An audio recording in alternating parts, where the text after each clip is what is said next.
샬롬 할렐루야. 갈라디아서 5장 22에서 23절이요.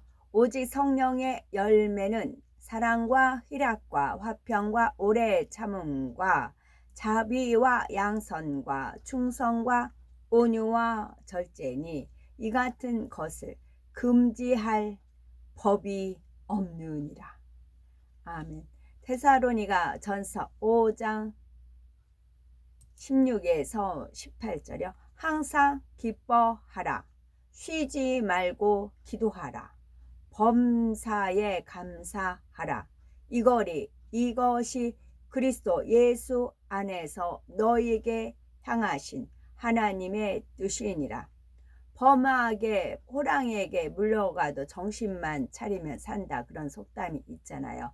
설사 호랑이에게 물려가는 일이 있어도 왜 이런 일이 있냐고 그러지 마시고 감사하라.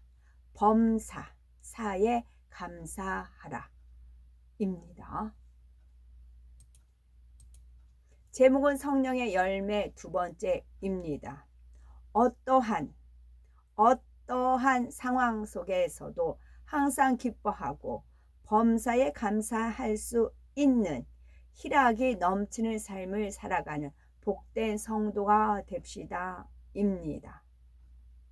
웃음은 스트레스와 분노, 긴장을 완화해서 심장마비 같은 돌연사를 예방하며 인체의 면역력을 높여서 감기와 같은 감염 질환은 물론이요, 암, 성인병까지도 예방해 준다고 합니다.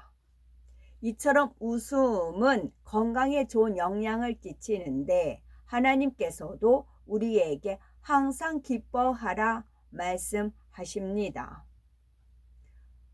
항상 기뻐할 일이 없는데 어떻게 그럴 수 있느냐라고 말할 수도 있겠지만, 믿음의 사람들이 주 안에서 항상 기뻐할 수 있는 것은 어떤 어려움 속에서도 하나님께서 도우실 것과 결국에는 희락이 넘치는 천국으로 인도받을 것을 마음에서 믿기 때문이지요. 어떤 상황에서도 항상 기뻐하고 즐거워하는 희락의 열매 살펴보겠습니다. 희락이라는 뜻은 기쁘고 즐겁다라는 뜻이죠. 기쁠히 즐거울 락, 희락입니다. 그런데 영적인 희락은 단순히 기뻐하고 즐거워하는 차원이 아닙니다. 세상 사람들도 좋은 일이 있을 때는 기뻐하지만 힘들고 어려운 일이 생기면은 이내 기쁨도 즐거움도 잃어버립니다. 겨우 일시적인 것에 불과하지요. 하지만 성령의 열매인 희락이 마음에 맺히면 어떤 상황과 조건 속에서도 항상 기뻐하고 즐거워할 수가 있지요. 데살로니가 전서 5장 16에서 18절에도 항상 기뻐하라, 쉬지 말고 기도하라, 범사에 감사하라, 이는 그리스도 예수 안에서 너희를 향하신 하나님의 뜻이니라 말씀한 대로 항상 기뻐하고 범사에 감사하는 것이 바로 영적인 희락입니다.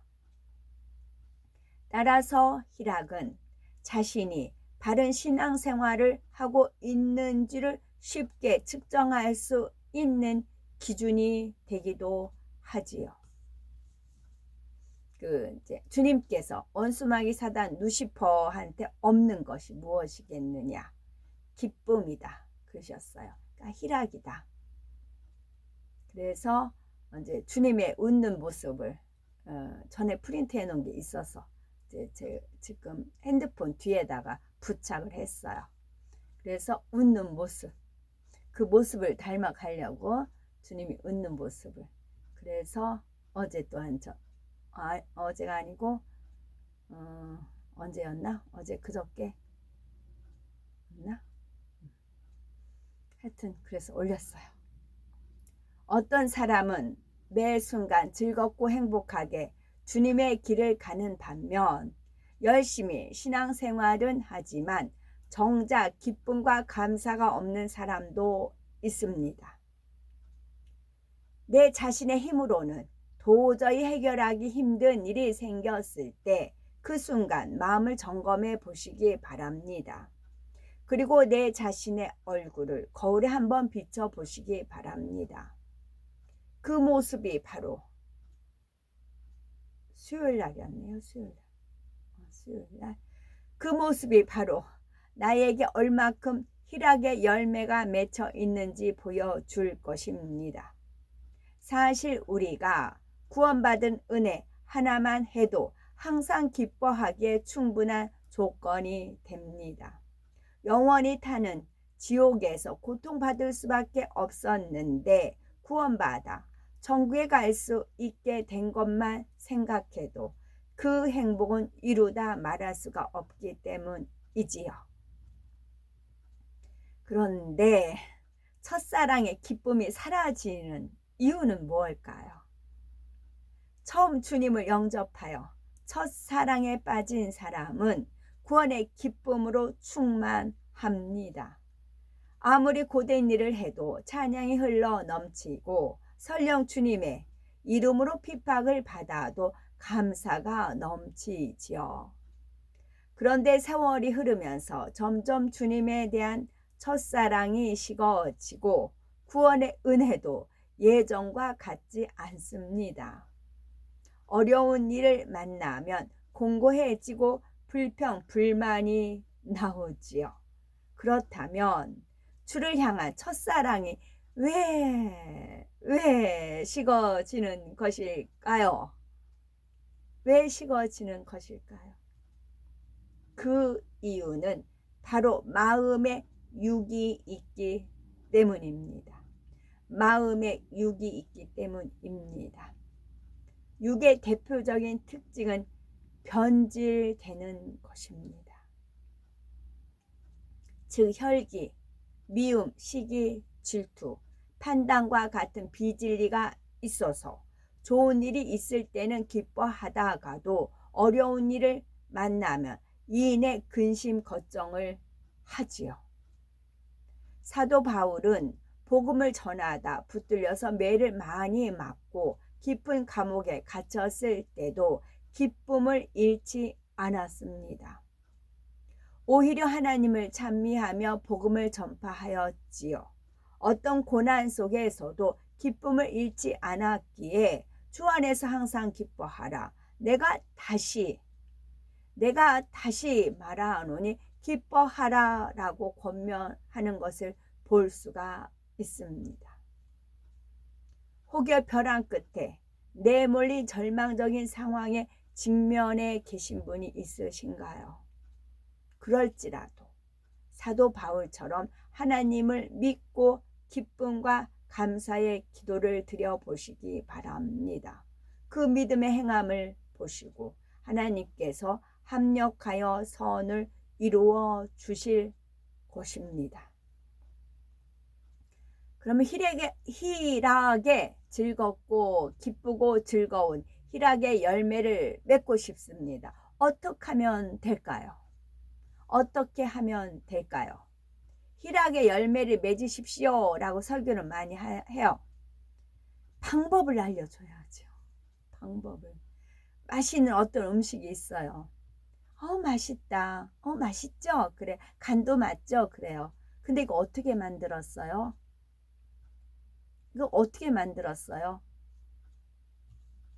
모르는 거죠. 자, 희락의 열매를 맺으려면 기쁘고 즐거운 열매를 맺고 싶어요. 그럼 어떻게 해야 될까요? 첫째는 육을 벗어버려야 합니다. 둘째는 범사에 성령의 소욕을 쫓아야 합니다. 셋째는 기쁨과 감사의 씨를 부지런히 심어야 합니다. 뽑고 그다음 뭐예요? 뽑고 심고 나쁜 건 뽑아내고. 자, 희락의 열매를 맺으려면 육을 벗어버려야 합니다. 마음속에 시기, 질투라는 속성이 없는 사람은 상대가 축복받고 칭찬받는 것을 볼 때 자신의 일처럼 기뻐합니다. 하지만 시기 질투가 있으면 상대가 잘 되는 것을 보면 배가 아프고 마음이 불편해지며 열등감에 쌓여서 낙심이 됩니다. 이처럼 육의 속성이 있으면 원수마귀 사단은 죄성을 자극하여 죄를 짓게 만들고 기뻐하지 못하게 역사합니다. 내 과야, 내 과. 나와 같은 과가 돼. 그런다고요. 또한 근심 걱정 속에 하나님을 의뢰하지 못하게 하니 영적인 믿음을 가질 수가 없지요. 참 믿음이 있다면 아무리 어려운 환경에 처해도 감사하며 하나님을 의지합니다. 마음에 육이 없으면 사업할 때도 성령의 음성을 듣고 바로 듣고 나가기 때문에 범사에 형통하며 축복이 넘치지요. 그런데 마음에 욕심과 조급함이 앞서고 정도에서 벗어나기 때문에 불통할 수밖에 없습니다. 우리 마음 안에 육을 벗을수록 영적인 기쁨과 감사가 임하고 범사의 형통함을 받을 수가 있습니다. 그래서 내 안에 육을 발견하는 게 복이에요. 내 안에 육을 발견해서 버리는 게 복인 겁니다. 근데 이거를 자꾸 감춰놓고 그러는 거죠. 덮어놓고 감춰놓고 꾹꾹 눌러놓고 이제 앙금이란 표현을 쓰잖아요. 뜬물 쓰려고 이제 뜬물도 받아놔요. 그러면 얼마 있으면 뜬물이 가라앉아요. 그 밑에 앙금이 가라앉아요. 진짜는 그거잖아. 위에는 맹물이거든요. 위에는 맹물이고 밑에가 가라앉을 게 진짜 전분이잖아요. 그것을 긁어내야 돼요. 그래야 진정한 영적인 기쁨과 감사가 오는 것입니다. 두 번째, 희락의 열매를 맺으려면 범사에 성령의 소욕을 쫓아야 합니다. 우리가 구하는 기쁨은 세상의 기쁨이 아니라 위로부터 오는 그 성령으로 말미암는 기쁨이지요. 내 안에 계신 성령이 기뻐하실 때라야 희락이 넘치는 삶을 살 수가 있습니다. 무엇보다 하나님께 중심으로 예배하고 기도하며 찬양할 때, 하나님의 말씀을 지켜 행할 때 기쁨이 샘솟지요. 하나님께서 주시는 기쁨은 세상의 어떤 기쁨과도 비교할 수가 없습니다. 우리가 매 순간 성령의 소욕을 쫓아 나가면 성령이 기뻐하심으로 우리 안에 기쁨을 가득 채워 주시죠. 가령 내 유익을 구하는 마음과 상대의 유익을 구하는 마음이 서로 싸울 때 그 갈등이 계속되면 충만함이 떨어집니다. 그러다가 육을 쫓아 자기 유익을 구하면 당장은 좋아 보이는 것을 가질 수 있지만 영적인 기쁨은 임하지 않습니다. 오히려 마음이 답답하고 뭔가 꺼림칙하지요. 그래서 주님 늘상 저한테 일러주시는 말, 육으로 심어 영을 거둔다. 제가 버거울 때가 있어요. 그러면 육으로 심어서 영을 거둔다 그러세요. 그럼 예, 얼른 이제 순종하게 되지요. 반면에 마음을 정하여 상대의 유익을 구하면 당장은 내가 손에 본 것처럼 보여도 성령이 기뻐하심으로 위로부터 기쁨이 임합니다. 이런 기쁨은 누려본 사람만이 알지요. 세상 누구도 줄 수 없고 알 수 없는 행복입니다. 이처럼 당장의 불이익 때문에 육체의 소욕대로 쫓으면 매번 불편하고 다툼이 생기지만 성령의 소욕을 쫓아 중심에서 섬길 때에는 마음에 참 평안과 기쁨이 임하지요. 자기 기준에 맞춰서 상대를 판단하던 사람이 마음을 바꿔 선으로 이해하면 그만큼 평안해집니다. 나는 내 자신과 성격이나 의견이 잘 맞지 않는 사람을 만나면 모르는 척하거나 피하셨는지요? 아니면 웃으면서 따뜻하게 인사하시는지요? 세상 사람의 입장에서는 싫은 사람에게 억지로 친절하게 대하는 것보다 피하고 외면하는 것이 편합니다. 그러나 범사에 성령의 소욕을 쫓는 사람은 섬기는 마음으로 웃어주지요. 그러니 참 평안과 기쁨이 임합니다.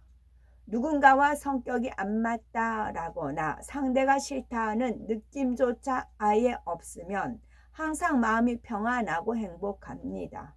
이런 사람은 날이 갈수록 희락의 열매가 실하게 연글고 얼굴에서는 영적인 빛이 흘러 넘치죠. 끝으로 마지막으로 희락의 열매를 맺으려면 기쁨과 감사의 씨를 부지런히 심어야 합니다. 농부가 열매를 거두려면 씨를 심고 가꾸는 수고가 따르지요. 이처럼 희락의 열매를 맺기 위해서도 기쁨과 감사의 조건을 찾아 하나님께 올려야 합니다. 믿음 있는 하나님의 자녀라면 기뻐할 일이 얼마나 많겠습니까? 무엇과도 바꿀 수 없는 구원의 기쁨이 있지요. 또 좋으신 하나님이 나의 아버지가 되셔서 나를 지키시고 구하는 것마다 응답해 주십니다. 주일 성수 11조만 온전히 해도 1년 내내 사고나 재앙을 만나지 않게 해 주시지요. 범죄하지 않고 계명을 지키며 충성하는 사람은 축복이 항상 넘쳐납니다. 설령 어떤 어려움에 처한다 해도 문제 해결의 방법이 성경 66권 하나님 말씀 안에 있으니 감사합니다.